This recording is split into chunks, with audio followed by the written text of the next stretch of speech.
அனைவருக்கும் வணக்கம் ஃப்ரெண்ட்ஸ். இது என்னென்னு பார்க்குறீங்களா? ஆமாங்க, சீமையிலேருந்து தான். என்ன இப்படி இருக்குன்னு யோசிக்கிறீங்களா?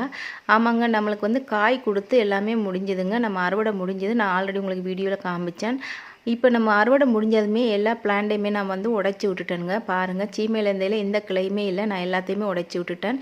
எதனால் அப்படின்னா, நம்ம வந்து பிளான்ட் காய்ச்சி முடித்ததுமே உடச்சி விட்டால் தான் நம்மளுக்கு வந்து புதுசாக தளிர்த்து வளர்ந்து வந்து நம்மளுக்கு வந்து ஃப்ளவர்ஸ் வந்து காய்க்க ஆரம்பிக்குங்க.